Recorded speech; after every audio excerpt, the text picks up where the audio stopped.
ارے ہاتھ ملتی تھی بغیر کچھ قدم دور کھڑی، ارے کٹ گیا شہر کا گلا، کٹ گیا شہر کا گلا، ہائے بھائی نے صدا، کٹ گیا شہر کا گلا، ہائے بھائی نے صدا، تجھ کو ہر ضرب پہ دی تو نہ آیا غازی۔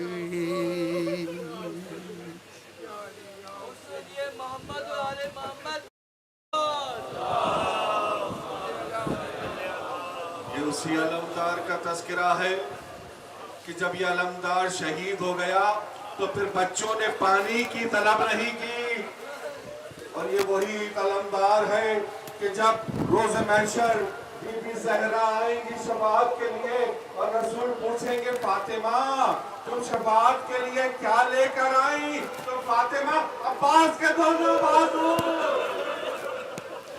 آج بعد خطاب مجلس یہیں پر اسی ابو الفضل عباس علمدار کا علم برآمد ہوگا اور اس کی زیارت کرائی جائے گی۔ مومن سے التماس سے اس کی زیارت کرتے جائیں۔ کل کی مجلس انشاءاللہ صبح 9:45 پر اس کا آغاز ہوگا۔ میں ملتمس ہوں وکیل 4 معصومین استاد محقق عالم دین علامہ شہنشاہ نقوی صاحب سے کہ وہ آج 8ویں مجلس سے خطاب کریں گے عقیدہ امامت کے عنوان سے۔ نعرہ تکبیر، نعرہ تکبیر، نعرہ رسالت، نعرہ رسالت، نعرہ حیدری،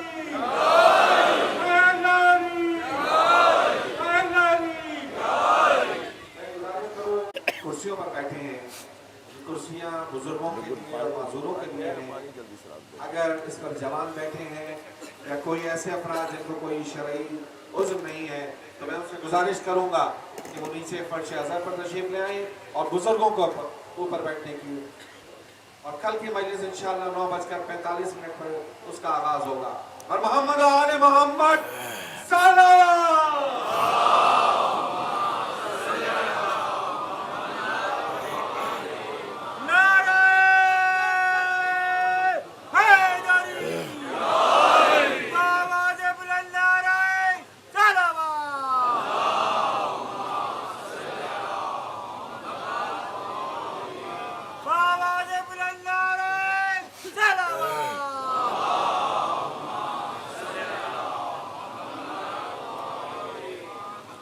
فاتحہ۔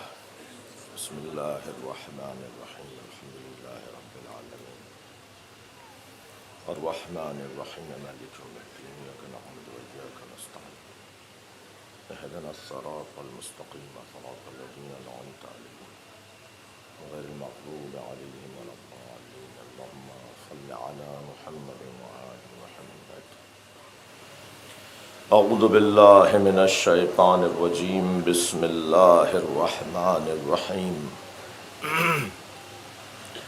الحمد للہ الذی لا یبلغ مدحتہ القائلون ولا یحصی نعماءہ العادون ولا یعدی حقہ المجتہدون، الذي ليس لصفته حد محدود ولا نعت موجود ولا وقت معدود ولا أجل ممدود، فطر الخلائق بقدرته ونشر الرياح برحمته، الصلاة والسلام على الرسول المسدد المصطفى الأمجد المحمود الأحمد،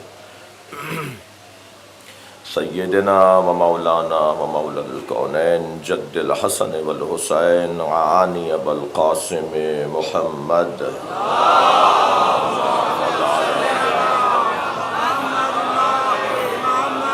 وآلہ الطیبین الطاہرین المعصومین الذین قال اللہ انما یرید اللہ لیذہب عنکم الرجس اہل البیت ویطہرکم تطہیرا.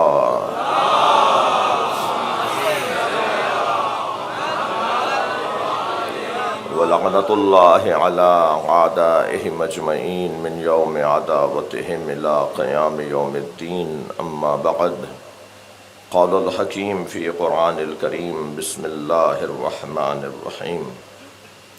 وَإِذِ ابْتَلَىٰ إِبْرَاهِيمَ رَبُّهُ بِكَلِمَاتٍ فَأَتَمَّهُنَّ قَالَ إِنِّي جَاعِلُكَ لِلنَّاسِ إِمَامًا قَالَ وَمِن ذُرِّيَّتِي قَالَ لَا يَنَالُ عَهْدِ الظَّالِمِينَ. صلوات.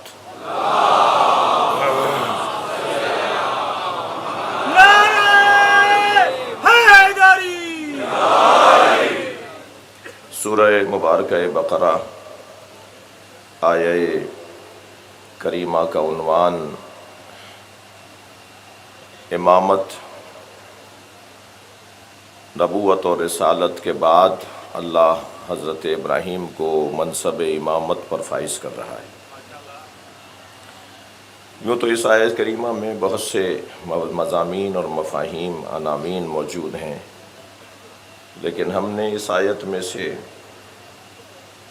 عقیدہ امامت کو یوں سمجھا ہے کہ ابراہیم پہلے سے نبی تھے، پہلے سے رسول تھے، پھر اللہ نے ان کا ایک خاص امتحان لیا، اور اس خاص امتحان کے بعد اللہ حجت خدا ہونے کا منصب دے دیتا، اللہ ولایت کا کوئی منصب دے دیتا. اللہ جو کہہ دیتا، اللہ کی بات اللہ کی ہوتی اور اللہ کی بات پر کوئی بات نہیں ہوتی. لیکن اللہ نے یہاں کسی اور منصب کا اعلان نہیں بلکہ امامت کا اعلان کیا. قصہ کچھ یوں ہے کہ حضرت ابراہیم نے خاص امتحانات کا سامنا کیا اللہ کی جانب سے. اللہ نے کچھ کام دیے اور پھر حضرت ابراہیم نے ان کاموں پر مکمل فَأَتَمَّهُنَّ، میں نہیں، قرآن کہہ رہا ہے، مکمل کامیابی حاصل کی. یعنی جیسا ہونا چاہیے تھا ایسا ہوا. شایان شان حضرت ابراہیم نے امتحانات کو مکمل کیا. ایک مجلس میں کہہ چکا ہوں، لہٰذا تکرار سے گریز ہے. مال کا امتحان دیا، سارا مال اللہ کی راہ میں دے دیا، مگر اللہ نے حضرت ابراہیم سے وہ مال لے کر واپس کر دیا، یہ کہہ کر کہ ہمیں تمہارا مال نہیں چاہیے تھا، ہمیں تمہارے احساسات چاہیے تھے.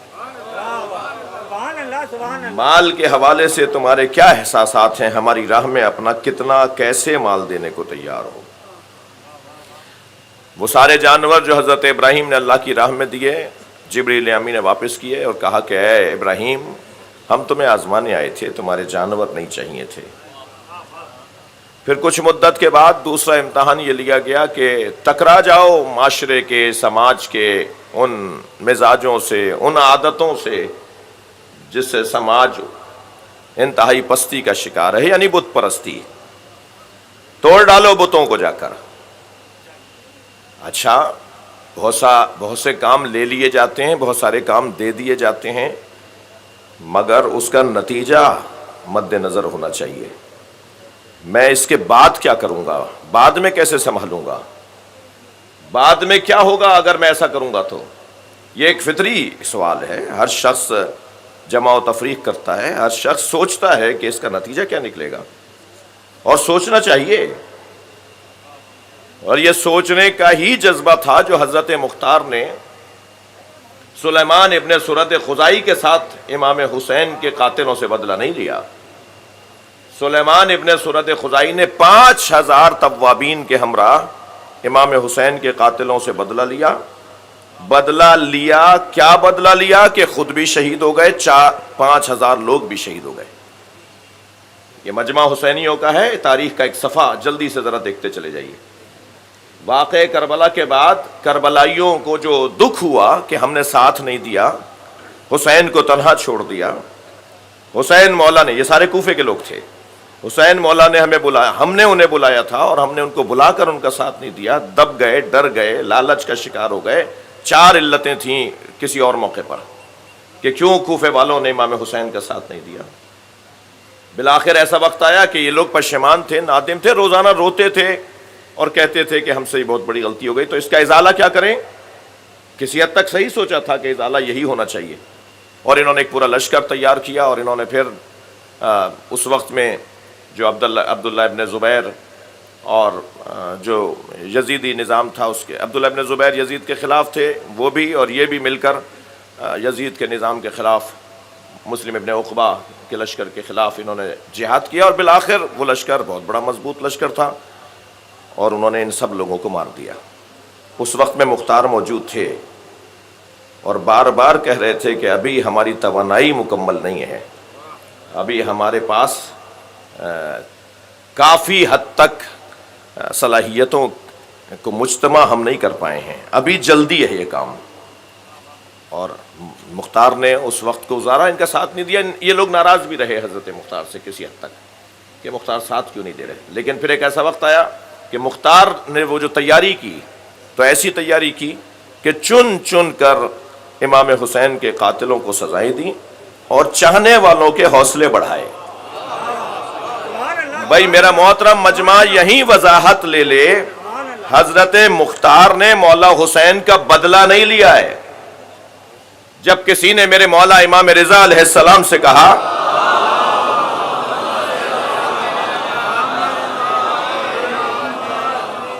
کہ پھر یہ بدلہ تو ہو گیا، مختار نے بدلہ لے لیا، پھر یہ گریہ کیسا، پھر یہ ماتم یا زداری، پھر یہ دکھ، یہ پھر ہر سال محرم کا انعقاد کیسا؟ کیونکہ امام نے اپنے چاہنے والوں کو کہا کہ محرم چاند رات سے امام کے گھر سے رونے کی آوازیں بلند ہوئیں، پہلی محرم سے مرثیہ پڑھنے والے شاعروں نے مرثیہ کہنا شروع کیا۔ تو کسی نے کہا کہ جب بدلہ ہو گیا، مختار نے بدلہ لے لیا، تو اب جملہ سنیں امام کا۔ امام فرماتے ہیں ساری دنیا کو، توجہ، ساری دنیا کو 70,000 مرتبہ مار کر زندہ کیا جائے تو حسین کے ایک ناخون کا بدلہ نہیں ہے۔ یہ بدلہ تو نہیں تھا، یہ بدلہ تو نہیں تھا۔ بدلہ، لفظ بدلہ، بدل لفظ استعمال کرتے ہیں ہم اپنی اردو میں، اپنی زبان میں، یہ عربی کا لفظ ہے۔ بدل، نعم البدل، ہم ایک لفظ استعمال کرتے ہیں۔ امام حسین کا بدل کون ہے؟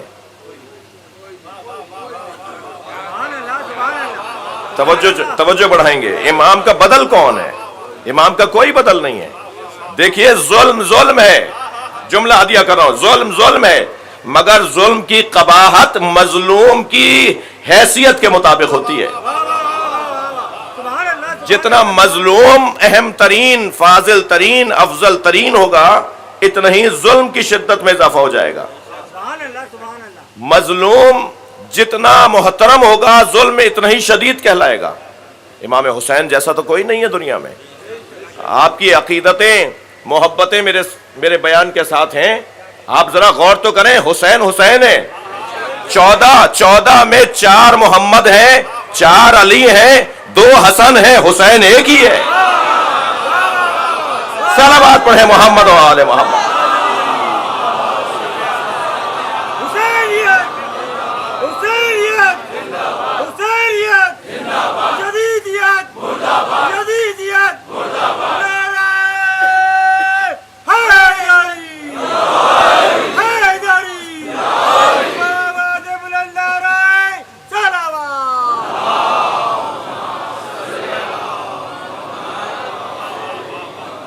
بھائی کچھ یہ مفہوم ایک حد تک بات روشن ہے کہ امامت حضرت ابراہیم نے امتحانات کے بعد حاصل کی ہے۔ توجہ، کہا جا کے بت توڑ دو، اور اب حضرت ابراہیم جانتے ہیں کہ اس کا نتیجہ کیا نکلے گا۔ تبھی تو کمال ہے کہ میں اس نتیجے کو قبول کرنے کے لیے تیار ہوں۔ نتیجہ کیا نکلے گا؟ ابراہیم کو آگ میں پھینکا جائے گا، آگ میں جلنے کو تیار ہو۔ تو حضرت ابراہیم نے جو کہا اسے علامہ اقبال نے 2 مصروں میں یوں لکھا: بے خطر کود پڑا آتش نمرود میں عشق، عقل ابھی محو تماشائے لبے بام رہی۔ جی جمع و تفریق تو عقل کرتی ہے، عشق تو کام کرتا ہے. تو حضرت ابراہیم نے آگ میں کودنے کے لیے آمادہ تھے اور پھینکا جا رہا تھا، اور انتہائی اطمینان کے ساتھ.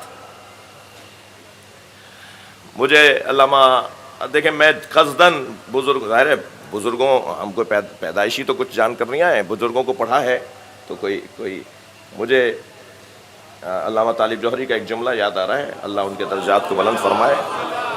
تو وہ فرماتے ہیں کہ منجنیق میں رکھ کر حضرت ابراہیم کو اتنا گھمایا گیا کہ اس عمل سے ذہن عالی پر کوئی اثر ہو سکتا تھا،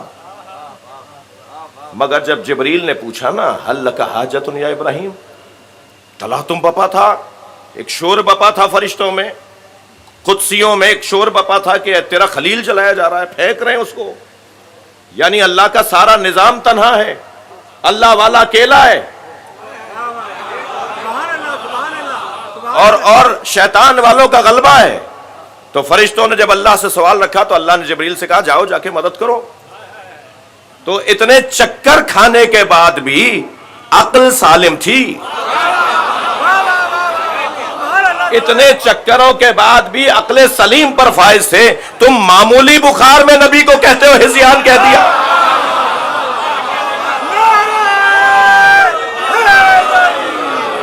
صلوات پڑھے محمد و آل محمد.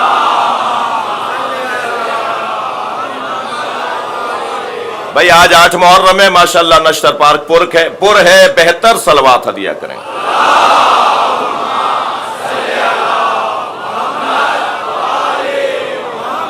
انتہائی اطمینان کے ساتھ ابراہیم آگ کی طرف اڑتے ہوئے، فضا میں اڑتے ہوئے جا رہے ہیں. پھینکا گیا ہے انہیں، قریب بھی نہیں جا سکتے تھے، اتنی آگ کی تپش تھی، پھینکنے والے قریب بھی نہیں جا سکتے تھے. تو پوچھا حل لک حاجت یا ابراہیم، ابراہیم کو حاجت ہے؟ فرمایا اما الیک فلا، ہاں ہے مگر تم سے نہیں ہے.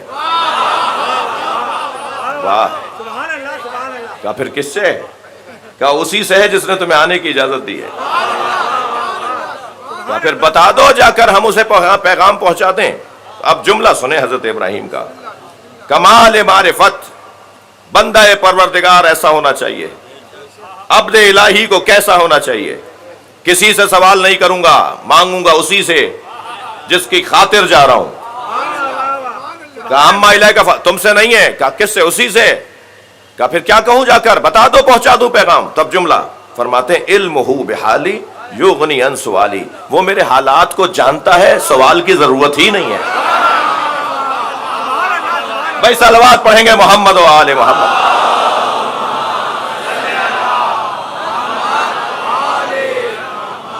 جلنے کو تیار ہو گئے، آگ میں چلے گئے، اطمینان کے ساتھ آگ میں کود رہے ہیں.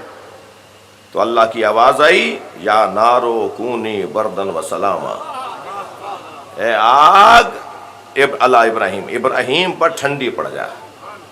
آگ جلتی نظر آ رہی تھی مگر ٹھنڈی ہوائیں تھیں. خبردار خبردار، جو چیز نظر آ رہی ہو اسے مان نہ لینا. کیا معلوم کہ ہو کچھ اور، نظر کچھ اور آ رہی ہے. وہ جلتی ہوئی آگ میں ابراہیم بیٹھے ہیں اور اللہ نے فوراً اس امتحان سے گزارا. اور پھر آخری مرحلہ تھا جب بچے کے گلے پہ چھری چلائی. یہ آخری امتحان تھا حضرت ابراہیم کا. جان اپنی انسان بچوں پہ قربان کر دیتا ہے، اب بچے کو کس پہ؟ اور کون سا بچہ جو ضعیفی میں، بڑھاپے میں، منت مرادوں کے بعد آیا ہے. حضرت سارہ سے تو اولاد نہیں ہو رہی تھی، حضرت سارہ ہی ڈھونڈ کے لائیں اپنی کنیز کے طور پر حضرت حاجرہ کو، اور خود دلہن بنایا، خود اپنے ہاتھوں سے انہیں اپنے شوہر کے لیے آمادہ کیا. اور یہ اور بات ہے کہ خاتون کا مزاج خاتون کا ہے، چاہے وہ نبی کی زوجہ ہو. دوسرے دن سے ہی پہ تناؤ شروع ہو گیا. یہ ایک علیحدہ بات ہے. یعنی وہ پھر پسند نہیں کر رہی تھی حضرت حاجرہ کو، لیکن حضرت حاجرہ کے ذریعے سے حضرت اسماعیل دنیا میں آئے. جی جب حضرت زید شہید سے کہا تھا نا حجاج بن یوسف نے کہ تم کنیز کی اولاد ہو، ہمارا مقابلہ کر رہے ہو. حضرت زید شہید کی والدہ سندھ سے تھیں. زیدی سادات کا ننیال سندھ ہے. تو یہ جب اس نے بے ادبی کی، جب گرفتار کر کے لائے، کہا کہ تم کنیز کی اولاد ہو. تو انتہائی اطمینان کے ساتھ ہاتھ بندھے ہوئے تھے, ہونٹ کٹا ہوا تھا, سر میں سے خون نکل رہا تھا. کچھ دیر کے بعد شہادت اور دنیا سے رخصت ہونے کا یقین تھا. اس کیفیت میں اطمینان ہونا یہ ہنر مانگتا ہے. اس کیفیت میں آواز دے کر کہا کہ اگر کنیز کی اولاد ہونا کوئی عیب ہوتا تو ہم سب کے جد اعلیٰ حضرت اسماعیل بھی ایک کنیز کی اولاد ہے. جی, امتحان مکمل. حضرت ابراہیم فَأَتَمَّهُنَّ, قرآن کہتا ہے حضرت الہیہ اللہ کا جواب آتا فَأَتَمَّهُنَّ, امتحان میں ابراہیم مکمل کامیاب ہے. اور مکمل کامیابی کے بعد کیا سند دی جا رہی ہے؟ سند دی جا رہی ہے قَالَ إِنِّي جَاعِلُكَ لِلنَّاسِ إِمَامًا. اے ابراہیم, اللہ کہہ رہا ہے, اے ابراہیم ہم تمہیں لوگوں کا امام بنا رہے ہیں. حضرت ابراہیم نے فوراً ایک سوال کیا, وَمِن ذُرِّيَّتِي, میری اولاد میں سے. یہ نہیں کہ میری اولاد, سارے بچوں کو امام نہیں دیکھنا چاہتے, وہ بھی جانتے ہیں کہ ہر ایک کے بس کی نہیں ہے, وہ بھی جانتے ہیں کہ یہ مقام ہر ایک کا نہیں ہے. کچھ میری اولاد میں سے کچھ کو امام بنائے گا. تو اللہ نے جواب دیا لا ینال عہدی الظالمین, لا ینال عہد الظالمین, میرا یہ عہدہ ظالموں تک نہیں پہنچے گا. تو بس عزیزو, آج 8 محرم اور میں اصلی مضمون پر اس انداز سے کہ امامت کے لیے بنیادی شرط عصمت ہے. یعنی امام وہ نہیں ہو سکتا جو معصوم نہ ہو. امام کا معصوم ہونا ضروری ہے. امام کی 3 روشن صفات ہیں. عقیدہ امامت پر آج 8ویں مرحلے پر ہوں. امامت کی 3 موٹی روشن صفات ہیں. میں مصداق شاید نہ بتاؤں, اور ضرورت کیا ہے بتانے کی. آپ صفات تلاش کر لیں, خود اہل نظر آ جائے گا, خود مصادیق نظر آ جائیں گے. لہذا امامت کی پہلے سن لیجئے کہ امامت کی 3 بنیادی شرط, 3 بنیادی صفات. ایک صفت, اور دوسری صفت میں آج نہیں ٹھہروں گا, ایک صفت علم امام. وہ امام نہیں ہو سکتا جس کو پوری کائنات کا علم نہ ہو. دلیل کہاں سے لاؤں؟ اسی آیت سے دلیل. فَأَتَمَّهُنَّ, مکمل کامیابی. مکمل کامیابی بغیر علم کے کیسے ہوگی؟ بغیر معلومات کے کیسے ہوگی؟ پھر بھی اگر کسی کو رہے کہ نہیں یہ مراد کہاں سے لے لی آپ نے, تو پھر اسی قرآن نے حضرت ابراہیم کے لیے اعلان کیا نُرِیَ ابراہیم ملکوت السماوات والارض لیکون من الموقنین. ہم نے ابراہیم کو آسمانوں میں جو کچھ ہے دکھایا, زمینوں میں جو کچھ ہے دکھایا, تاکہ ابراہیم کا یقین مکمل ہو جائے. تو جو سب کچھ دیکھ سکتا ہو, جس کی نگاہیں کہیں رکاوٹ کا اور انسداد کا شکار نہ ہو, وہ امام ہوگا. یعنی علم امام. علم امام. توجہ, 27 مشکل سوال جوڑ کر لائے تھے مولا علی کے پاس. 6 سوال پر بھول گئے تھے کہ سوال کیا تھا. حضرت نے سوالات بھی بتائے, جواب بھی بتایا. جب کسی نے کہا کہ کیا آپ کا علم مصطفیٰ کے برابر ہے, یعنی علم کا یہ انداز, تو فرمایا ھذا لعاب النبی, خبردار میرے علم کو نبی کے علم کے برابر نہ کہنا, میرا علم لعاب مصطفیٰ ہے. پہلی مرتبہ سرکار نے جب مولا علی کو گود میں لیا, تھکے تو نہیں آپ حضرات, مولا نے گود میں لیا, گود میں لیا. پہلی مرتبہ مولا علی نے جو گھٹی لی ہے, جو پہلی غذا لی ہے اس مادی دنیا میں آ کر, وہ نبی کا لعاب دہن لیا ہے.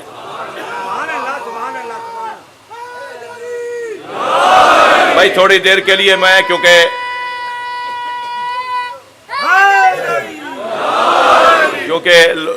اپنے معاشرے کے ذہنوں سے بھی آشنا ہوں, آپ ہی کے درمیان رہتا ہوں, شہد چٹاٹ دینے کی گھٹی کو مان لیں گے؟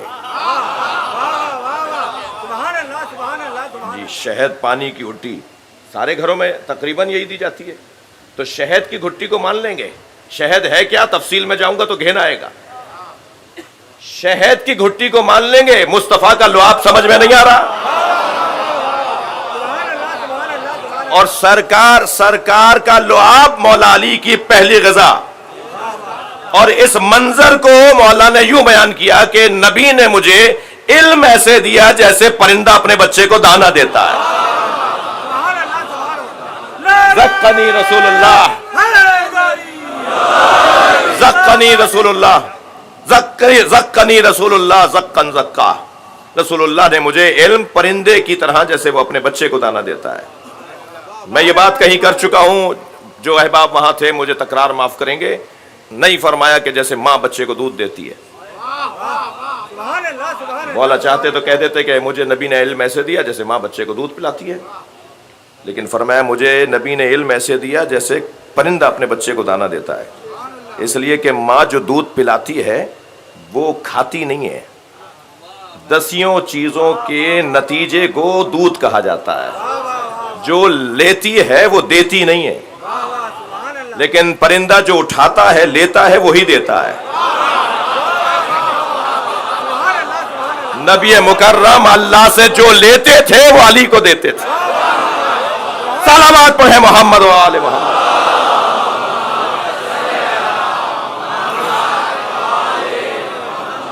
پھر میں اپنے ایک بزرگ کو یاد کر رہا ہوں، جناب اظہر حسن زیدی کو.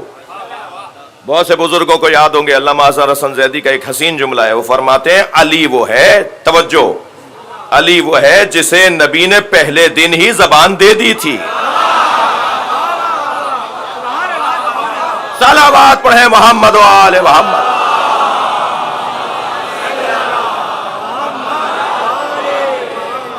تو امامت کے لیے پہلی صفت علم. بڑا حسین عنوان ہے، بڑی لذیذ وادی ہے، اور علم کے موضوع پر آپ کا شوق، ذوق اور سماعت میں تازگی یہ خود فطری طور پر علم دوستی کی علامت ہے. دوسری صفت، توجہ، دوسری صفت اعجاز امامت. وہ امام نہیں ہے جس کے پاس معجزہ نہیں ہے.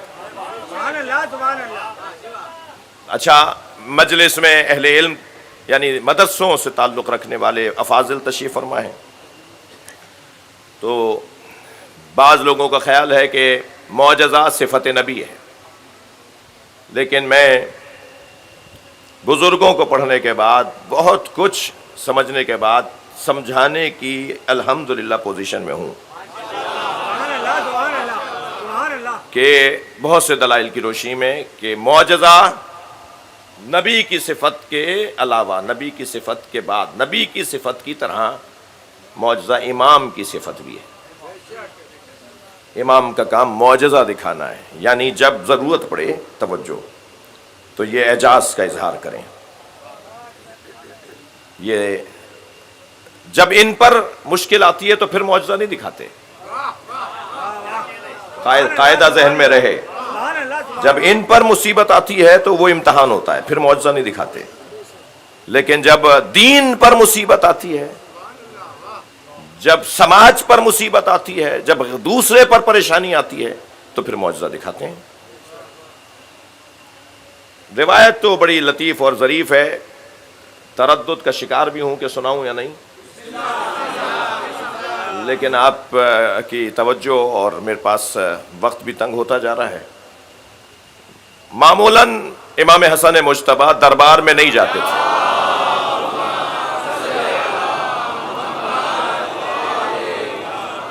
جی، معمولاً مولا دربار میں نہیں جاتے تھے، مگر یہ کہ مصلحت امت کی ہو اس کی خاطر دربار میں جاتے تھے. سائیں ناصر شاہ صاحب تشریف فرمائے ہیں، جناب محترم وقار مہدی صاحب تشریف فرمائے ہیں. ان کی ہمیشہ صوبے کی سطح پر خاص، سب کے ساتھ، اہل سنت کے ساتھ، شیعوں کے ساتھ، ہندوؤں کے ساتھ، مسیحیوں کے ساتھ، اور ہونا بھی ایسے ہی چاہیے، کیونکہ معاشرے میں تو دو طرح کے انسان رہتے ہیں نا. اما مولا علی کی تقسیم، معاشرے میں دو طرح کے انسان رہتے ہیں. اما اخ لک فی الدین، مولا علی فرما رہے ہیں، فاروق ستار صاحب ہدیہ کر رہا ہوں آپ کو مولا کا قول. مولا فرماتے ہیں اما اخ لک فی الدین، یا دین میں تمہارا بھائی ہے، اور نذیر لک فی الخلق، یا انسان ہونے میں تم جیسا ہے؟ تو مالک دونوں کے ساتھ ایک سا رویہ رہے. وہ دین والے بھائیوں سے، ہمارے گلگت بلتستان کے ایم کیو ایم کے ممبر اسمبلی بھی تشریف فرمائے ہیں حسین بھائی، ان سیاستدانوں کو میں ایک ہدیہ کر رہا ہوں کہ تو یہ یقیناً ایسا کرتے بھی ہیں اور ایسا ہونا بھی چاہیے. دربار میں مولا، اور پھر دربار، جس دربار کی میں بات کر رہا ہوں تو اس کی تو بات ہی نہ کروں تو بہتر ہے. تو ایک ایسا بھی مرحلہ آیا کہ امام کو بلا لیا گیا اور امام بھی ارادہ فرمایا کہ ہم جاتے ہیں، مگر آخر میں پہنچے، یعنی اجلاس ختم ہونے کو تھا تب حضرت کی کرسی خالی تھی جو حضرت کے لیے طے کی گئی تھی کہ اس پہ آ کر حسن بیٹھیں گے. امام کو اشارہ کیا گیا، ساری مجلس کھڑی ہو گئی، سارا اجلاس کھڑا ہو گیا. حضرت کو پوچھا گیا کہ آپ کا ہم انتظار کر رہے تھے. حضرت نے فرمایا میرا دل نہیں تھا، مگر میں بعض امور کی خاطر اس دورانیے میں آیا ہوں اور مجھے کچھ بات بھی کرنی ہے. تو وہ جو میزبان صاحب تھے شام سے آئے ہوئے تھے، انہوں نے ان کے سامنے جو انبار تحفوں کا رکھا ہوا تھا، جو گفٹس اور ہدایہ انہیں پہنچائے گئے تھے، اس کا ایک انبار لگا ہوا تھا، ایک بہت بڑی تعداد میں وہ تھے. تو جیسے ہی امام تشریف فرما ہوئے تو انہوں نے اپنے غلام کو آواز دے کر کہا کہ یہ سارے تحفے حسن مجتبیٰ کے سامنے رکھ دو. وہ امام کے سامنے وہ تحفے رکھ رہا تھا. تو جب وہ تحفے رکھ رہا تھا تو کہنے لگے انا ابن فلانا، اپنی والدہ کا نام لیا، میں فلانا کی اولاد ہوں. تو محفل بڑھتی رہی. محفل کچھ ہی دیر بعد جب ختم ہوئی تو ایک اور غلام نے آگے بڑھ کر امام حسن کی جوتیوں کو سیدھا کیا. امام کے پیروں کے آگے صحیح رکھی تھی بظاہر جو روایت کہتی ہے، مگر اس نے ادب عاجزی کا اظہار کر کے امام کی جوتیوں کو سیدھا کیا. تو امام نے اس کو اشارہ کر کے کہا یہ سارے ہدیے تم لے جاؤ. اور وہ جوتیاں سیدھی کرنے والے کو جب سارے ہدیے دیے تو امام نے اسے دیتے ہوئے ادھر دیکھتے ہوئے کہا انا ابن فاطمۃ الزہرا. اس دربار میں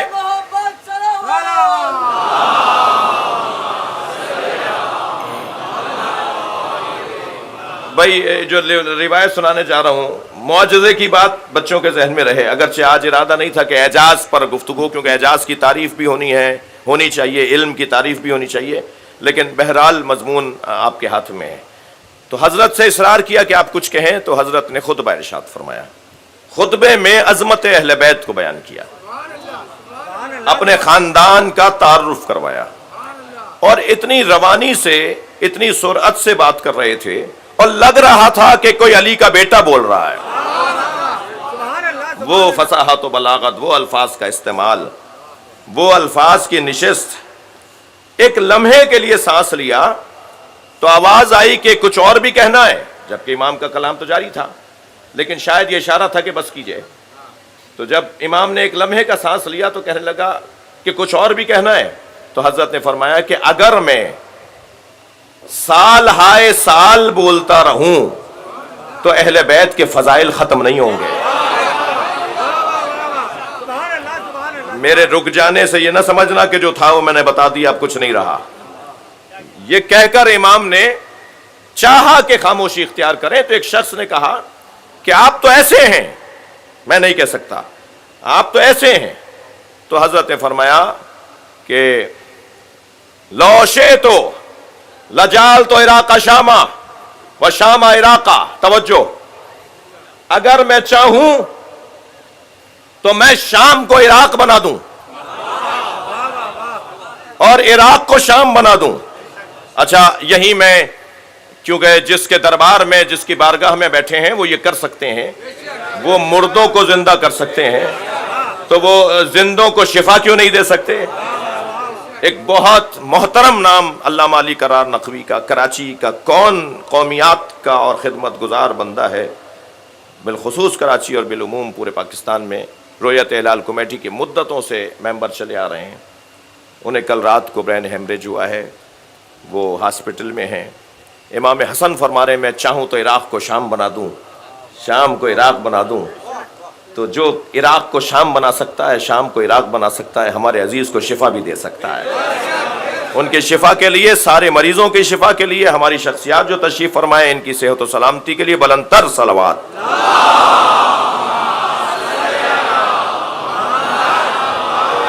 ماشاءاللہ ماشاءاللہ. بس وہ روایت پوری سن لیجئے میرے بچے, وہ روایت پوری سن لیجئے, میں بات پوری کر دوں. امام فرماتے ہیں میں چاہوں تو عراق کو شام بنا دوں, شام کو عراق بنا دوں.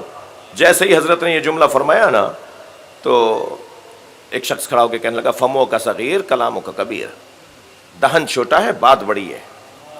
یہ بے ادبی تھی نا جی. کہنے لگا فمو کا صغیر کلاموں کا کبیر.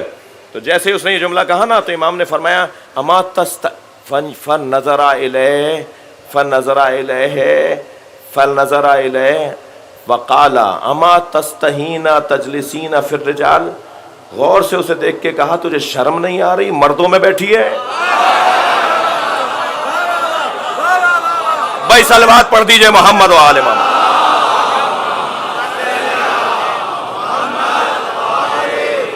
اس سے بہتر اور بلند صلوات.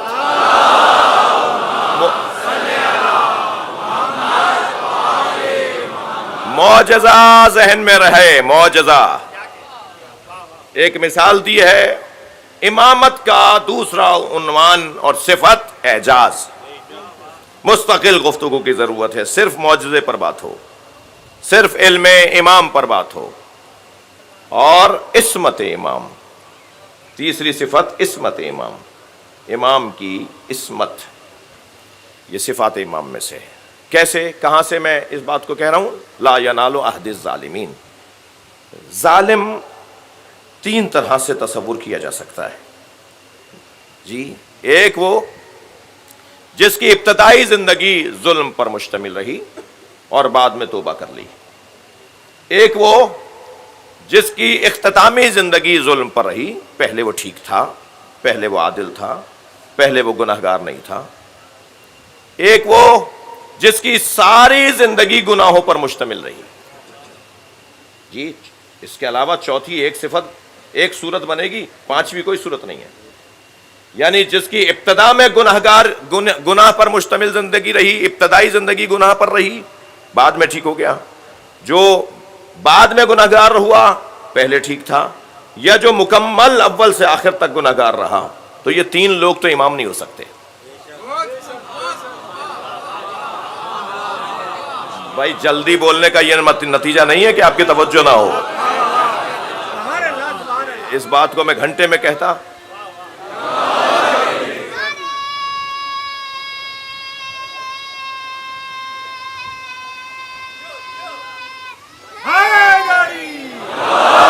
جو ابتدا میں گناہگار رہے, لا ینال عہد الظالمین, میرا عہدہ ظالموں تک نہیں پہنچے گا.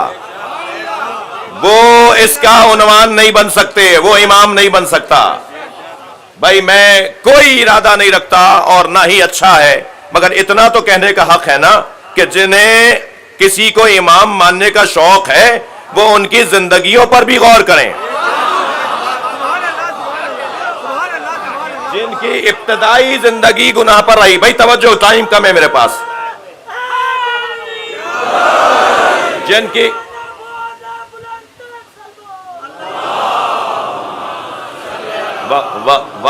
وقت میرے پاس کم ہے مگر عقیدتیں تو کم نہیں ہے نا, تو سب کا مجھے خیال بھی رکھنا ہے. جن کی ابتدائی زندگی وہ امام نہیں ہو سکتے. جن کی زندگی کے آخر میں تو اللہ نے امام بنا دیا, کیا اللہ کو پتہ نہیں تھا کہ بعد میں گناہگار ہو جائیں گے؟ تو جن کی ابتدائی زندگی اختتامی زندگی گناہ پر ہے وہ بھی امام نہیں ہو سکتے. اور جن کی پوری زندگی گناہ پر ہے, اچھا گناہگار کسے کہتے ہیں؟ ظالم گناہگار ہے, گناہگار ظالم ہے. وَمَن يَتَعَدَّى حُدُودَ اللَّهِ فَقَدْ ظَلَمَ نَفْسَهُ. جس نے گناہ انجام دیے اس نے اپنے اوپر ظلم کیا ہے. اور جو ظالم ہے لا ینال عہد الظالمین, وہ اس عہدے پہ نہیں پہنچ سکتا. تو اب ایک ہی تو تصویر رہ گئی, ایک ہی تصویر رہ گئی کہ جس کی زندگی میں گناہ کا گزر ہی نہ ہو, جو گود میں نبی کے آیا ہو. بھائی تھک کر نہیں سنے جو میں کہہ رہا ہوں, تھک کے نہیں سنے. جو نبی کی گود میں نہیں کعبے میں آیا ہو, اور جو مسجد سے گیا ہو, جس کا ابتدا بھی اللہ کے گھر سے, جس کی انتہا بھی اللہ کے گھر سے, حق ہے کہ پھر اسے امام کہا جائے. صلوات پڑھیں محمد و آل محمد.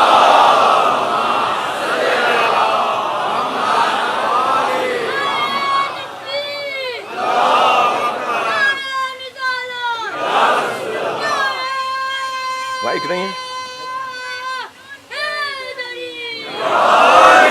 بیٹھ.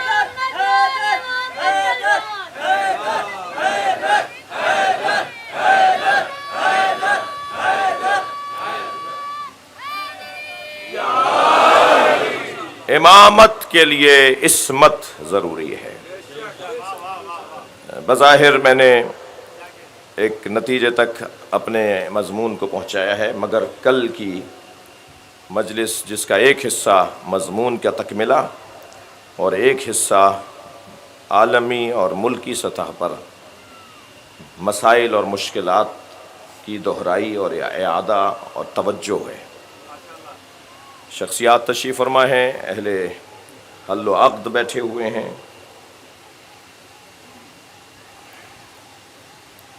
ملک جن مسائل اور مشکلات کا سامنا کر رہا ہے، اس میں جہاں ذمہ داروں کی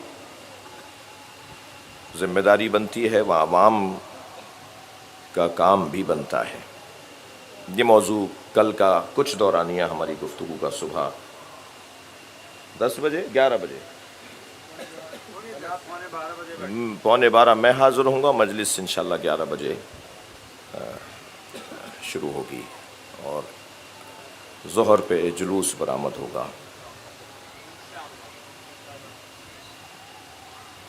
8 محرم ہے.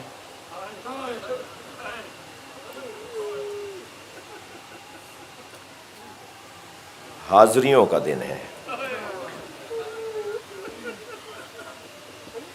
کبھی غور کیا کہ حاضری کا تعلق حضرت عباس سے کیوں ہے؟ اس لیے کہ جس کی ذمہ داری تھی نا کہ وہ کھانے کا اور پانی کا انتظام کرے، وہ کربلا میں پانی لاتے ہوئے مارا گیا. اجرکم اللہ. آمادہ ہو رہے ہیں آپ آہستہ آہستہ. میرے پاس وقت ہے، آج گریے کا دن ہے. نسبتاً میں نے اپنے دورانیے کو فضائل میں نسبتاً روزانہ کے مطابق کم رکھا ہے. چلیے کربلا چلیں. بعض احباب آج رات کو کربلا جا رہے ہیں، میں ان سے گزارش کروں گا کہ ہمارے لیے خاص دعا کریں. معراج سے کم نہیں ہے کربلا کی زمین. حسین مولا نے اسے سدرۃ المنتہا کا رشک بنا دیا. عرش الہی جس پہ رشک کرے نا، آواز دیتا ہے عرشیوں کو تمہیں زمین پہ کچھ نظر آ رہا ہے؟ تو امام حسین کی قبر عرش والوں کو ایک چاند کی طرح نظر آتی ہے. 5000 فرشتے ہیں جو روزانہ قبر حسین پر اترتے ہیں اور واپس جاتے ہیں. یہ وہی فرشتے ہیں جو امام حسین کی مدد کو آئے تھے، مگر امام نے ان سے مدد نہیں لی. عزادارو، حسین نے لاشیں بہت اٹھائے، حتیٰ غلاموں کے لاشیں بھی کسی کو نہیں اٹھانے دیے. حتیٰ غلاموں کے لاشیں بھی کسی کو نہیں اٹھانے دیے. حر کے بیٹے کا جب لاشا اٹھا رہے تھے نا، تو حر نے بڑھ کر کہا تھا یہ غلام زادہ ہے، اس کا لاشا مجھے اٹھانے دیجیے. تو فرمایا تھا حر جوان کی میت باپ نہیں اٹھاتا. اجرکم اللہ، اجرکم اللہ. مگر سلام ہو حسین کی مظلومیت کہ جب علی اکبر کا لاشا اٹھا رہے تھے تو کون تھا جو کہتا کہ جوان کی میت باپ نہیں اٹھاتا؟ مگر عزادارو، امام ترک اولا بھی انجام نہیں دیتا. جب حضرت علی اکبر کا لاشا اٹھا لیا نا، واحد لاشا ہے، جب حضرت علی اکبر کا لاشا اٹھا لیا تو برابر میں سے بی بی زینب کے سلام کی آواز آئی. زینب خیمے سے باہر آ گئی تھی. کہا بھائی یہ لاشا زینب اٹھائے گی. اجرکم اللہ، اجرکم اللہ.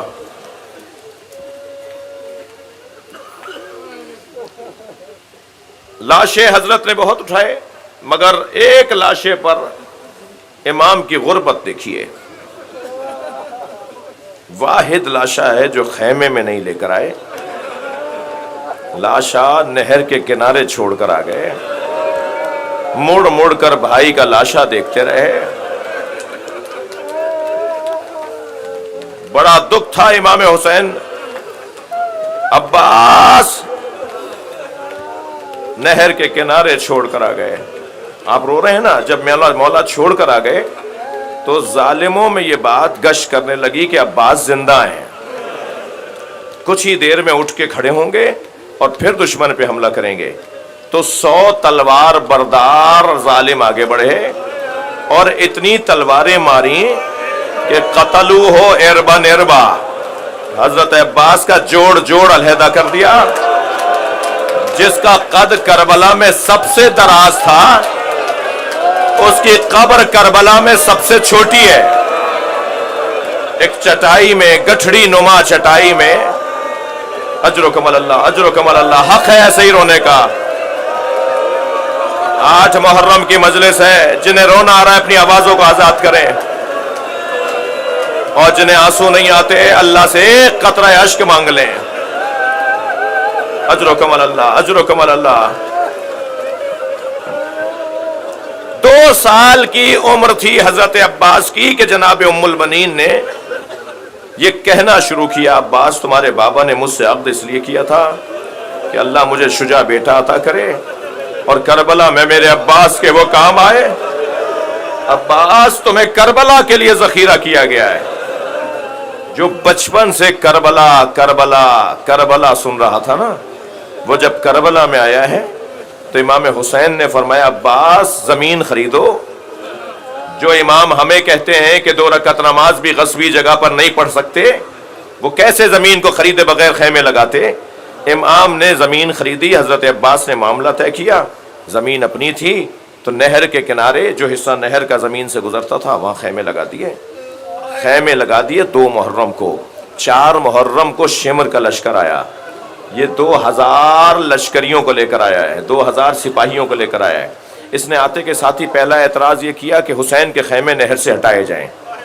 تو بتایا گیا کہ حسین نے تو یہ زمین خرید لی ہے. کہ یہ زمین ہماری ہے، اور یہ کہہ کے کہا کہ پیغام دے دو خیمے ہٹاؤ ورنہ ہم آ کے ہٹاتے ہیں.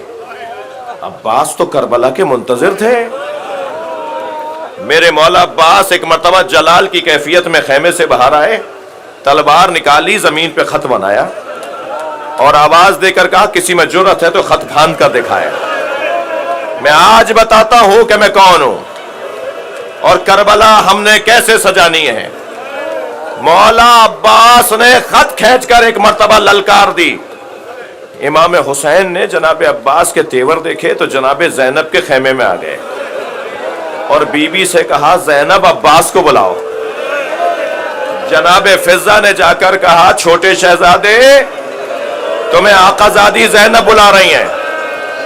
مڑ کر دیکھا، سلام کر کے کہا ماں چند لمحوں میں خوشخبری لے کر آ رہا ہوں، میں آج ہی کربلا کا مارکا تمام کر رہا ہوں. جناب فضہ گئیں، پھر پلٹ کر آئیں اور آ کر ایک جملہ کہا، وہ جملہ قیامت کا ہے، اور جملہ یہ کہا کہ زینب کہتی ہیں تم آتے ہو یا میں آ جاؤں. حضرت عباس نے تلوار نیام میں رکھی، جناب زینب کے خیمے میں آئے. کیا دیکھا؟ امام حسین برابر میں کھڑے ہیں. امام حسین کو دیکھا تو سمجھ گئے کہ ماجرا کیا ہے. آواز دے کر کہا مولا کیا خیمے ہٹا لوں؟ امام حسین نے اپنی آنکھوں سے گردن سے اشارہ کیا ہاں ہٹا لو. حضرت عباس نے خیمے ہٹا لیے. 9 محرم کو جب حملہ ہوا، علامہ نقن صاحب لکھتے ہیں کہ جتنے خوش عباس نظر آئے، کیونکہ بار بار امام حسین فرماتے تھے ہمیں پہل نہیں کرنی، ہمیں پہل نہیں کرنی، عباس ہمیں پہل نہیں کرنی. تو جب پہل ہو گئی نا دشمن کی طرف سے تو نقن صاحب فرماتے ہیں جتنے خوش عباس نظر آئے گھوڑا دوڑاتے ہوئے آئے باہر، گھوڑا روکا خیمے سے باہر، اذن دخول لیا امام حسین سے، خیمے میں آئے، مولا آپ کہتے تھے پہل نہیں کرنی، دشمن نے پہل کر دی، اب ہم اپنا جواب دینے جا رہے ہیں۔ امام نے فرمایا عباس جاؤ ایک رات کی مہلت لے کر آؤ۔ مولا حسین سے کہوں گا مولا حضرت علی اکبر کو بھیج دیا ہوتا، مولا حضرت حبیب ابن مظاہر کو بھیج دیا ہوتا، مگر مولا عباس کو اس لیے بھیج رہے ہیں تاکہ باب الحوائج بنے۔ خاص مقام اللہ نے رکھنا تھا اس ہستی کا، اپنے مولا کی خاطر اپنے احساسات اور جذبات کو مارنے والا عباس ایک لفظ ایک حرف نہیں کہا مولا حسین سے، گردن جھکا دی۔ اللہ کسی کریم کو یہ دن اور یہ امتحان میں نہ لے، یہ امتحان نہ دے۔ گئے عمر سعد کے خیمے کے باہر کھڑے ہو کے آواز دی میں عباس علی ہوں، حسین کا سفیر ہوں۔ حسین نے کہا ہے کہ جنگ عاشور کے دن کرو، اسے ایک دن آگے بڑھا دو۔ کہنے لگا میں مشورے لے کر بتاؤں گا۔ جملہ بڑا سخت ہے، کیسے کہوں؟ کھڑا رکھا حضرت عباس، مگر حکم امام کچھ دیر کے بعد آ کے کہا کہ مشورہ مکمل ہوا، جنگ اب عاشور کے دن ہوگی۔ یہ میں نے آپ کو چند مثالیں دے دیں کہ حضرت عباس نے اپنی ذات کو کیسے ختم کیا، اور جو اپنی ذات کو ختم کر دے وہ راضیتاً مرضیہ ہو جاتا ہے، فادخلی فی عبادی وادخلی جنتی پر فائز ہو جاتا ہے، پھر وہ باب الحوائج بن جاتا ہے، پھر اسے پکاریں گے تو اللہ جواب دے گا۔ ایک قیافہ شناس کہتا ہے کہ کوفے میں نے کٹے ہوئے سر دیکھے جو نیزوں پہ سوار تھے، کہتا ہے ایک ایک سر کو دیکھ کر حال بیان کیا کہ یہ کیسا تھا، اس کی صفات کیا تھیں، اس کی عادات کیا تھیں۔ تو جب سارے سروں کو دیکھ کر اس نے بتا دیا تو کسی نے کہا ایک سر گھوڑے کی گردن میں بھی بندھا ہوا ہے۔ بڑا سخت جملہ ہے جو میں نے کہہ دیا۔ حضرت عباس کا سر نیزے کی انی پر چڑھتا نہیں تھا، بار بار گر جاتا تھا، یہ واحد سر تھا جو گھوڑے کی گردن میں باندھا گیا تھا۔ سخت جملے ہیں، شاید اس وجہ سے کہ اس سر سے زینب کا کھلا سر نہ دیکھا نہیں جاتا تھا۔ بیٹھ گیا زمین پر، اجرکم اللہ، اجرکم اللہ، اجرکم اللہ، تھکے نہیں عزادارو، مجھے جلدی نہیں ہے، مجھے نہیں پتا آئندہ سال یہ دن، یہ خاص مجلس ہمارے لیے کیسے لکھی ہے، ہم ہیں بھی یا نہیں ہیں۔ بیٹھ گیا زمین پر، حضرت عباس کے چہرے کو دیکھا اور یہ کہہ کے کھڑا ہوا، یہ چہرہ بتا رہا ہے کہ یہ گھٹ گھٹ کے مرا ہے، جو اس کی آرزویں تھی پوری نہیں ہوئی۔ اجرکم اللہ، اجرکم اللہ۔ اب عاشور کا دن آ گیا، عباس جاؤ بچوں کے لیے پانی لے آؤ۔ جناب عباس نے مشکیزہ لیا، سکینہ بی بی کا مشکیزہ ہے، لے کے چلے ہیں خیمہ گاہ سے نہر کی طرف، اور جب آ رہے تھے حضرت عباس نہر کی طرف تو ایسا لگ رہا تھا جیسے شیر آ رہا ہو۔ دشمن پر ایک روب طاری تھا، تنہا عباس لشکر کی طرح آ رہے تھے۔ بہت ہی تیزی سے گھوڑا دوڑاتے ہوئے فرات میں گھوڑے کو پہنچایا، گھوڑا گھٹنوں تک پانی میں گیا۔ حضرت نے پشت فرس پہ بیٹھے بیٹھے مشک بھری، اور مشک بھرتے ہوئے ہاتھوں میں ٹھنڈا پانی لگا، چلو بھرا، اسے غور سے دیکھنے لگے۔ دور سے دشمن یہ دیکھ رہا تھا، وہ یہ سمجھ رہا تھا کہ یہ پانی پیئیں گے، لیکن حضرت عباس نے پانی چلو میں لیا۔ میں کہتا ہوں کہ اس چلو میں، اس پانی میں سکینہ کی تصویر آئی ہوگی۔ ایک مرتبہ پانی دوبارہ نہر پر پھینکا۔ عزادارو بتا دوں ہاتھ کیوں کٹے حضرت عباس کے؟ کربلا میں واحد شہید ہے جس کے دونوں بازو کاٹے گئے۔ مولا شاید آرزو رکھتے تھے یہ ہاتھ ہی کٹ جائیں جنہوں نے پانی کی ٹھنڈک محسوس کی ہے۔ مولا نے مشکیزہ بھرا، لے کر چلے، اور بہت تیز دوڑتا ہوا گھوڑا آ رہا تھا کہ کمین گاہوں سے حملہ ہونا شروع ہوا۔ پہلے ایک بازو کٹا، مولا نے دوسرے بازو میں مشکیزے کو لیا،